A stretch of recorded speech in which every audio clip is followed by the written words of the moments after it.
If you got those files, could you open them all up in Nuke, apart from the ones called grading pics? You don't need them.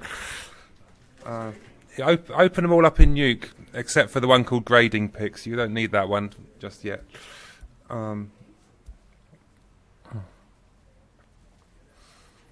They're all image sequences of one sort or another.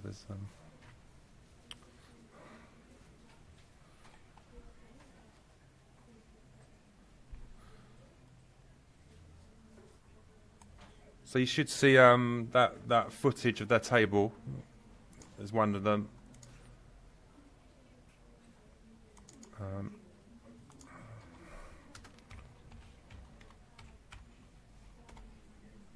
Just name it footage, and there should be a PNG sequence that is the render of the ambient occlusion from that roulette wheel.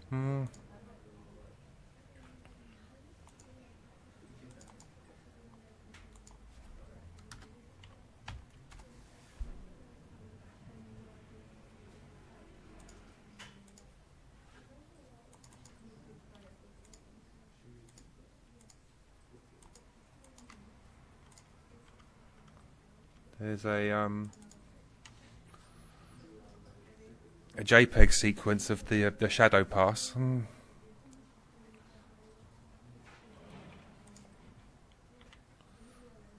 there's an EXR sequence of the beauty pass, which has got so we set up the AOVs on that, so it's got like various other layers in there. If you go to the top there, you can look through them. It's got it's the usual alpha channel.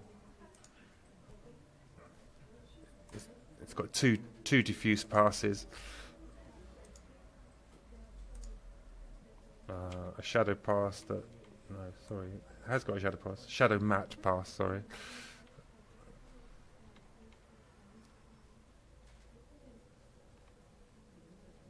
So that's like another shadow pass. That's the shadow pass of the inside of the roulette wheel.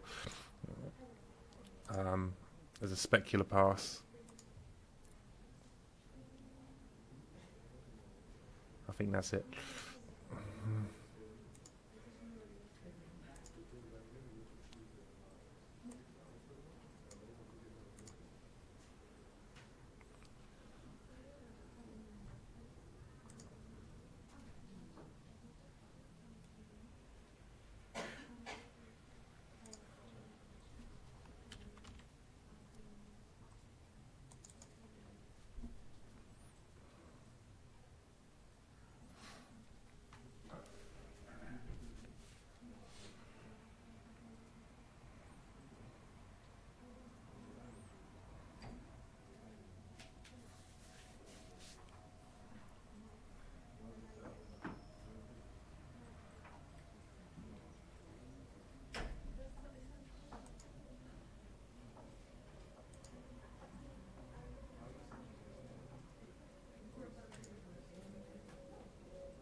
I think so, yeah.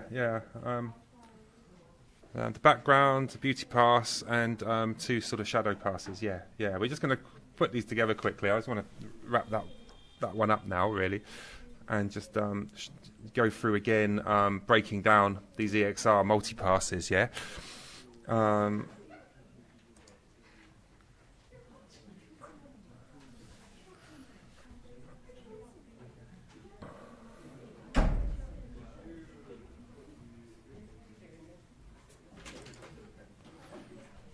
I'm just going to open up the 3D model briefly that I rendered these from, because last time it was a bit of a disaster. I just couldn't get a couple of them working.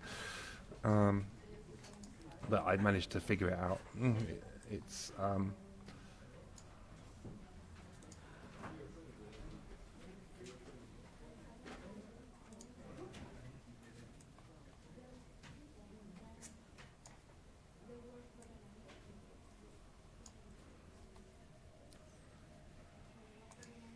So just to remind you, so that in the render settings for that in Maya for that scene, I had the AOV browser, which is like one of the tabs in the render settings. I'd moved across. We had an ID render, an RGBA render, which is the beauty pass that you see when you open it. We had two diffuse renders. Shadow was switched on, but it doesn't seem to have anything in it, so I'm not sure what that is. But we got the shadow matte has come out, and a specular. So all of those should be visible in that render, the EXR render called Beauty Pass, Beauty that we had there. Okay, and then also the other two renders that we've got from Maya was this one, the shadow layer, which had a material override with a Arnold shadow matte override material put on it. Okay, and there was this AO layer as well. This is the other render we've got there. I actually rendered them all out as EXRs, but the file size was huge, so I converted those two to JPEGs and PNGs to fit them all in. Save some time, but because we only just need one layer from the ambient occlusion and the shadow anyway. But the beauty pass that we've got has got about 4 layers that we're going to use in there as well. Okay, so that 3D model, that 3D scene is in there too, although I didn't include any of the source images. So if any of you want to open that and check out the render settings to get that render that we're working with, you can do that later if you want to. Yeah. So back to Nuke. Back to Nuke, please. Yeah. You should have these 4 layers. So we've got our background, and just get the beauty pass first. What is it called? Roulette. It's just called roulette.exr.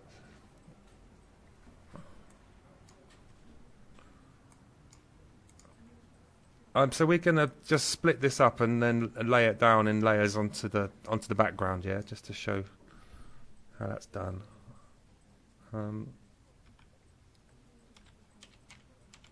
If you just take a shuffle node.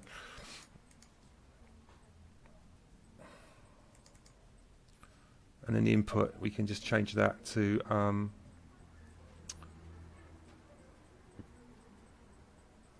we're going to put the diffuse down first, so we're just going to lay down the colour of this thing. So just checking the alpha channel, it doesn't have the right alpha channel to put it on. But if you look in the shuffle node, I think we can get it.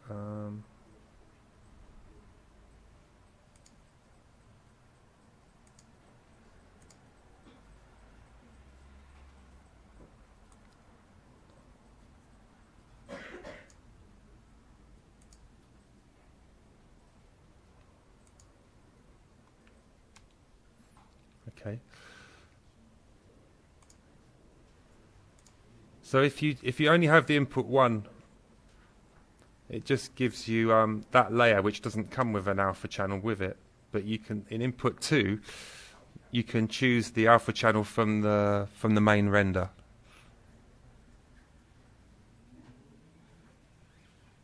Which will transfer that alpha channel to this layer. Because they're all in there, you just have reshuffling them around a little bit. So you've got an alpha channel for it. So now that is ready to merge into the...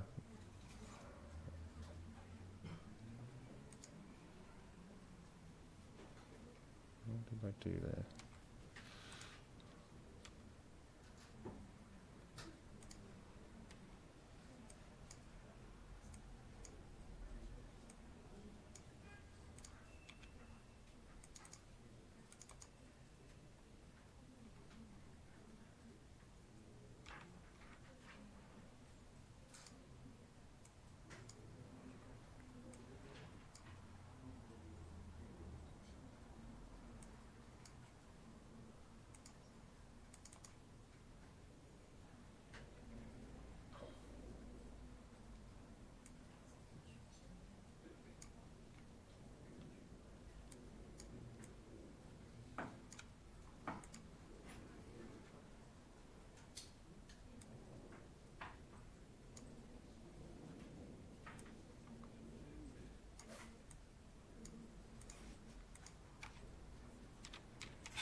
Okay, did everyone get that shuffle node that had the alpha channel?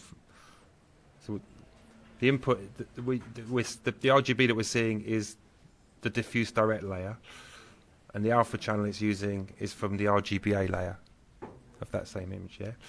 So then we take another shuffle node from the same render over here, and the input this time is gonna be shadow matte.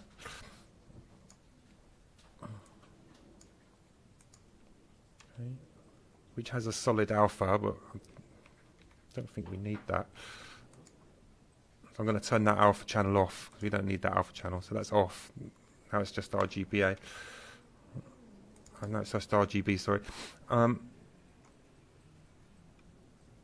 this shadow is the wrong way round, so you can tab it and get an invert node, which will flip it.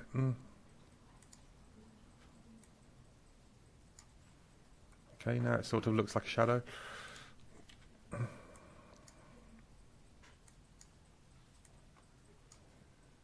Another merge node. A always goes over B, so we want this one to go over B. But over's no good because it's just washing it all out. So because it's a shadow, this is a multiply function. So you turn it on and off, you can sort of see it's just shadowed the inside of that a little bit.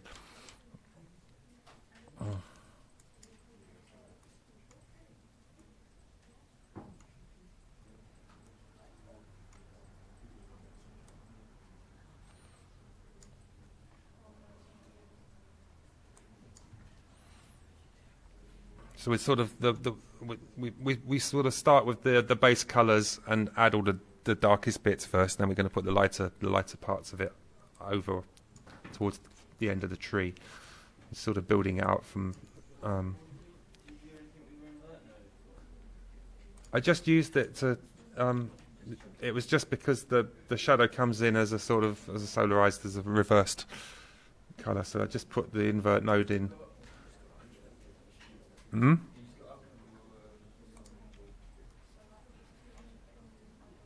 Yeah, so that's what that shuffle just is, the shadow matte layer with its alpha switched off here, right? And then then invert node just flips it round. The merge needs to be a multiply to otherwise it looks wrong.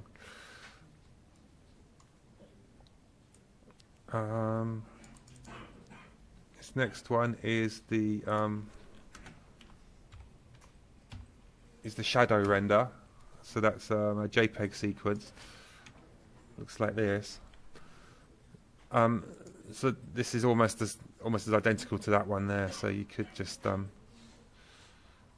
you don't need the shuffle node because it's just a single channel, but you do need another one of those inverts to flip it back. Yeah, and that multiplies on the same way. So you could just copy that merge.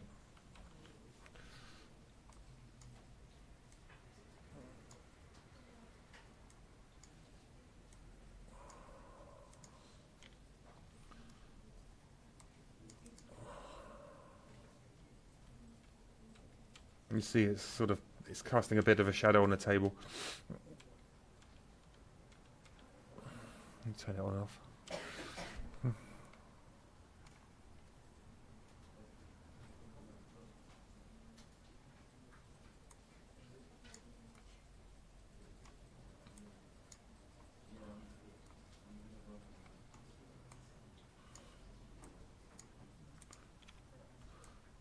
If you take the ambient occlusion render, which is a PNG, you'll see it's got like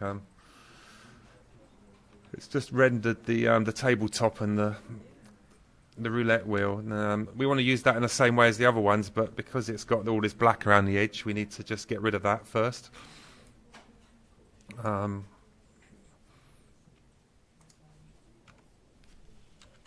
I'm just gonna pre-comp it onto a white background.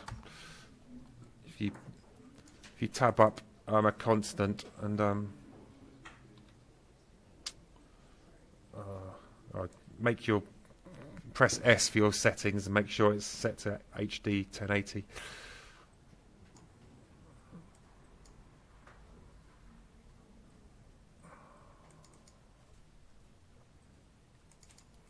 And if you get a constant and just drag it to white, there's a little colour slider on it that just drags it through the grayscales.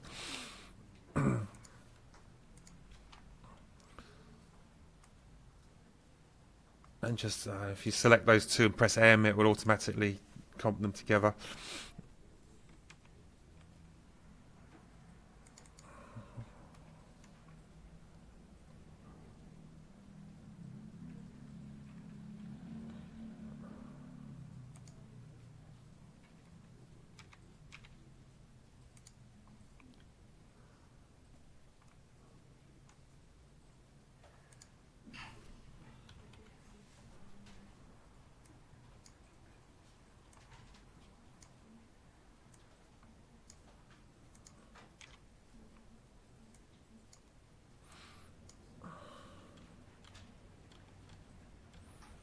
So that's another multiply.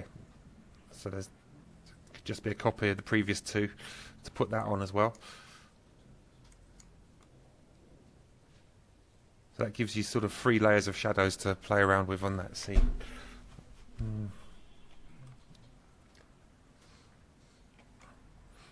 Okay, and that's all the darker elements to it put in. So you could sort of make if you make a trail from your main beauty render again, further down the tree, just with the full stops, and just connect them up. We get down there, another shuffle node to get another. It just extracts another layer from our render. This time we're going to put in the indirect diffuse. If you look at that, there's actually not much to it in this scene. It's just basically a little bit of orangey light being reflected up from the wood. But in some 3D models, where there's big bright surfaces, it could be quite a lot, make quite a big difference. That can so it's just like colour bouncing off surfaces onto nearby surfaces. But anyway, we're going to put it in anyway.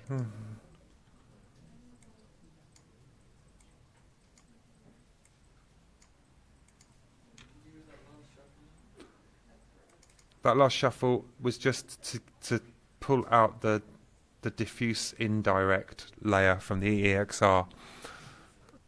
That's one of the other layers that we rendered.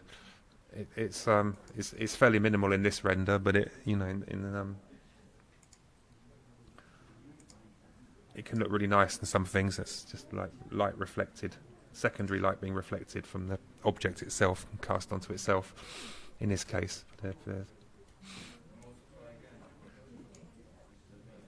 if I had like say we had a reflective table, we would probably render that table top in the 3D just to get like reflections and colours being reflected onto the tabletop and from the object, but it wasn't, so I didn't bother rendering the table in that layer.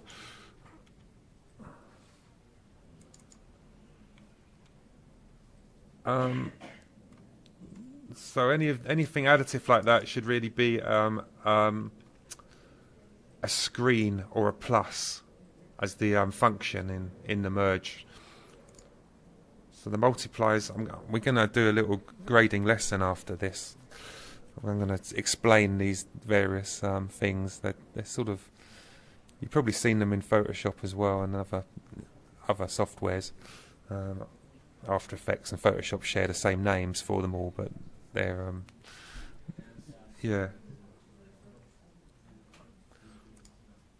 Screen and Plus are almost virtually the same thing, but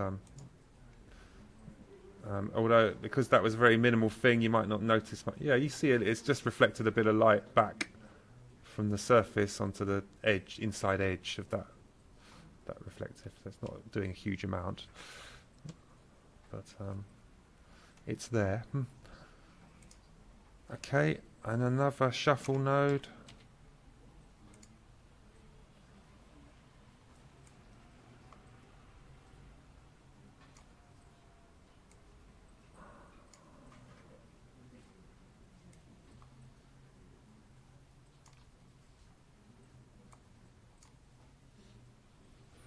So adding, you know, adding a branch doesn't.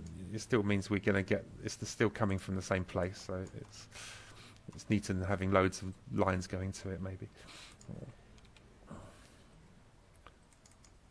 So this shuffle node we're going to get. I think it's pretty much our last one in this render is our specular layer, which goes on last. And this has got all the highlights and reflections.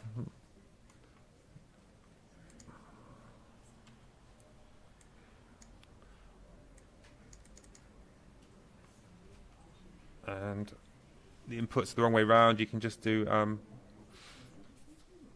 Shift X to reverse them if you're on this part, not on the screen. And the reflections, again, it should be a screen or a plus.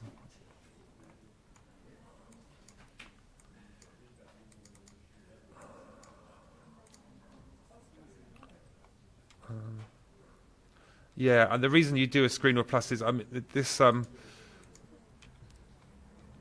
specular pass does have an alpha channel with it, which sort of it will use it. It will use that alpha channel. If you leave this merge node as an over, it's actually using the alpha channel to put the reflections on, which sort of looks alright like this. But if you started grading it, that might degrade all the edges.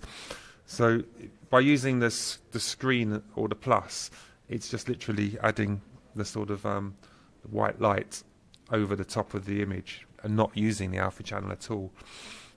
So that's why, we use the pluses or the screen to put those on. Yeah, good question. Yeah, there's nothing noticeable, but I think there is a way it does the maths in a slightly different way. And if you are doing sort of extreme sort of contrast pools and stuff, I think you'll see a difference. I noticed in the Adobe things, the plus makes the light stronger than a screen does. The screen has a sort of, I think in Adobe, if you use screen, the limit of light is like whatever the limit is in the specular pass. So nothing would ever get brighter than the brightest points in this. Whereas a plus in Adobe would it would add these light levels to whatever the light level in the background is and actually increase it over higher. But in Nuke it doesn't seem to do that, so I'm not sure why. But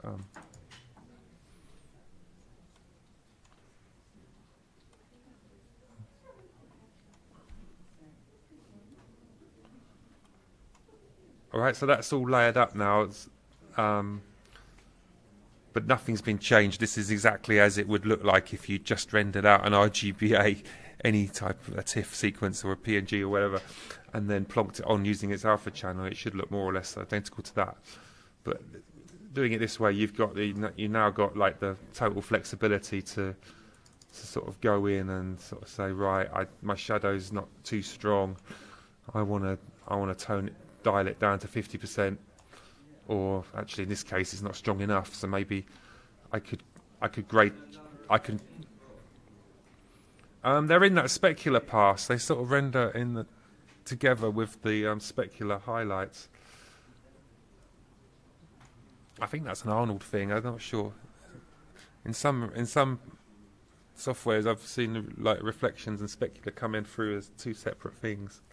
It seems to do them together. Right, so now you can grade just your shadows. You could you could dial in a color to the shadows and just make them slightly pink or something, or slightly brown. Yeah, so turning that grade node on and off, you can see that I've graded just my shadows, or just one layer of my shadows. I've got, you know, I could grade my ambient occlusion layer as well.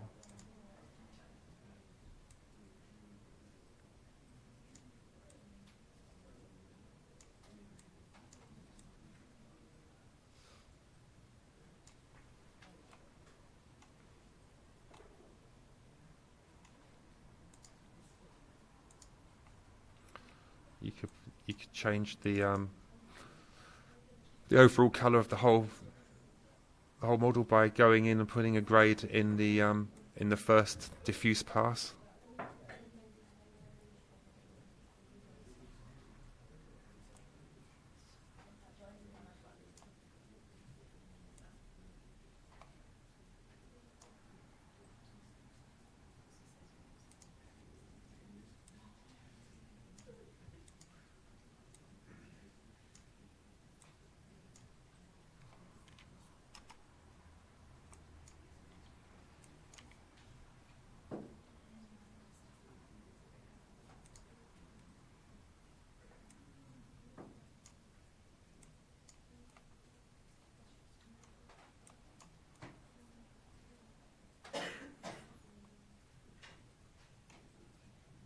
So just grading the diffuse pass there, just to sort of make it look, I don't know, little bit more like it's part of this overall background coloration.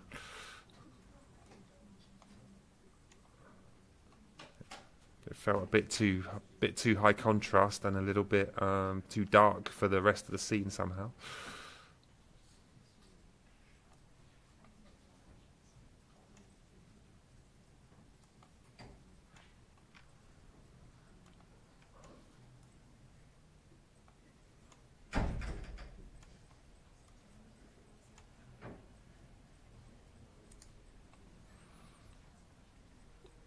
Okay, I don't know if you might need to change the specular highlights too.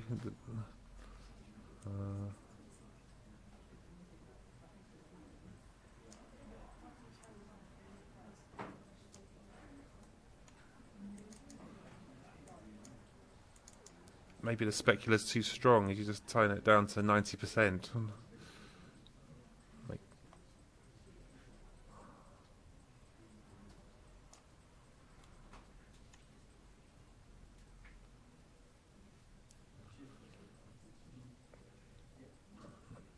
Maybe your peak white doesn't really match the peak white in the scene, so you might want to take that down.